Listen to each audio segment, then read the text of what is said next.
Mrs world 2022-23 का ऐलान हो चुका है।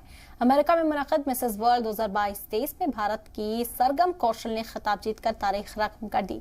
सोशल मीडिया पर उनकी ताजपोशी का वीडियो तेजी से वायरल हो रहा है, जिसके बाद उन्हें मुबारकबाद देने वालों का तांता लगा हुआ है। खबरों के मुताबिक सरगम ने मिस वर्ल्ड 2022 में खिताब अपने नाम कर 21 सालों बाद ताज को भारत में फिर से लेकर आई है।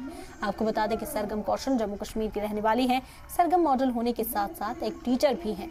उन्होंने साल 2018 में कई ब्यूटी कॉन्टेस्ट में शिरकत की थी और इसी साल उन्होंने मिसेस इंडिया 2022 में भी शामिल होकर खिताब अपने नाम किया।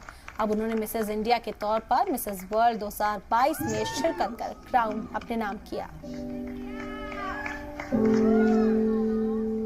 Two beautiful ladies. It's time to take your first walk as our new Mrs. World.